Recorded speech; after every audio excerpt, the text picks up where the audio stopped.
All right, so today we're going to make some Dan Tat. So the first thing we're going to do is I've got some water here that we've already brought to a boil. We just need to add some sugar and let it dissolve, and then we're going to let it cool off so that we can then add the eggs to it and it won't curdle.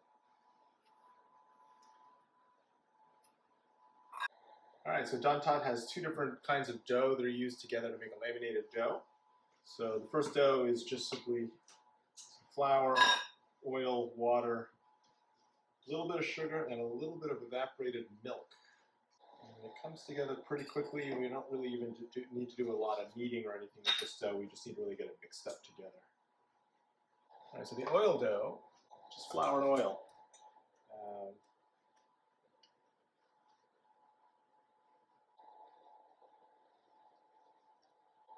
Okay, so we have the regular pastry dough and then the oil dough. I'm going to start with the pastry dough and just kind of roll it out and try and get it roughly into a rectangle.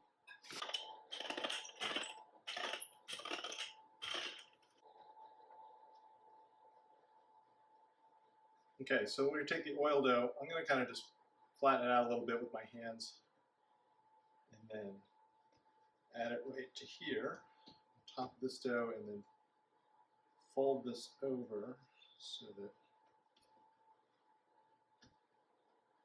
we can kind of create some layers.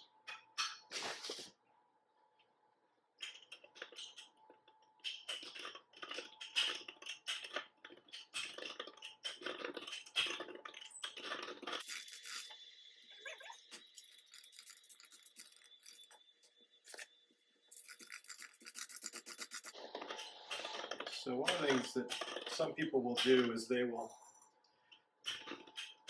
in an attempt to get super flaky dough, they'll keep folding it, keep folding it, keep folding it. But after too many folds, you actually get to a point where the layers really lose their distinctiveness. And it doesn't end up actually improving the scenario. All right. So our egg mixture, we've got the sugar water that we heated up before and stirred it up to make sure the sugar dissolved. That's been cooling, and now I'm just going to crack 5 eggs into this bowl.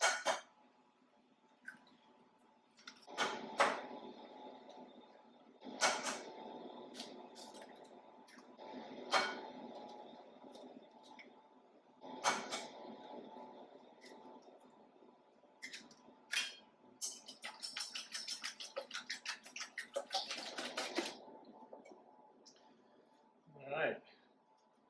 And I checked this before, so it's not hot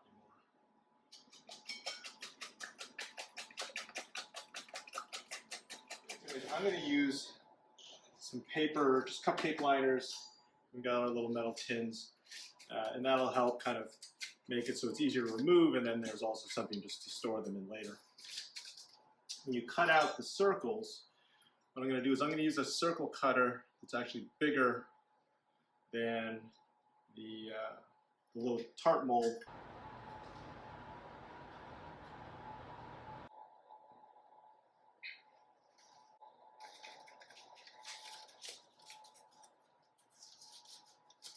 Yeah, so that'll fit there. We can just kind of press this in there lightly, and then we'll fill that.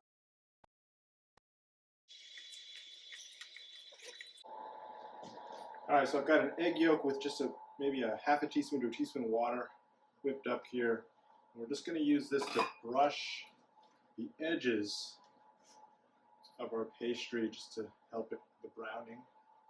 We don't need to do the whole thing because most of it's going to get covered up.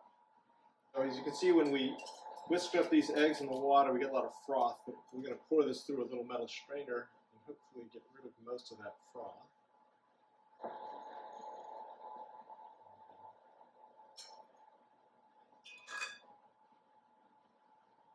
Then we're just going to fill up the cups, and then we'll transfer them into the oven and bake them.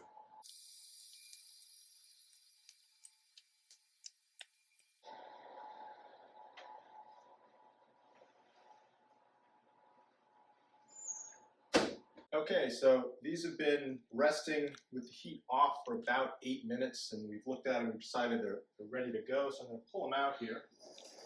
And one thing you'll notice as we look at these is that there's a couple of them where you can tell some parts of the oven a little warmer than others, and so you do want to keep an eye on them. But for the most part, pretty good. We don't have any that are really overly brown, just one. But we've got some nice browning on the crust. You can see right now they're a little puffed up, and they will probably settle as they cool, so you'll want to let them cool. But these paper cups do a good job of letting you be able to release them and get them out pretty easily too. So anyway, we're going to let these things cool for a little while because they are hot. You don't want to eat them hot. And there you go, Dan Tat, or Hong Kong egg tarts. All right, this is like going to Chinatown. Yeah, there we go. So this was always one of my mother's favorite things from the dim sum restaurant. Whenever I went to Chinatown as a kid, she would tell me to bring back Dan Tat. Yeah. There we go. So you can see that as long as you bake them through well, I think you find they very easily release from the paper cups. I have it, so my experimentation, when I didn't bake the pastry enough, it stuck. Yeah. And the layering, I mean, this looks exactly really well. Yeah. like the bakery. And you can see we had some leftover extra custard, so we just simply steamed them up in some small little dishes here.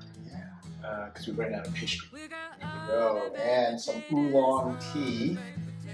Always reminds me of dim sum, restaurant tea. What's nice about the oolong tea is you can brew it forever and it never gets bitter. Right. All right. Kanbei. Yeah. Restaurant tea.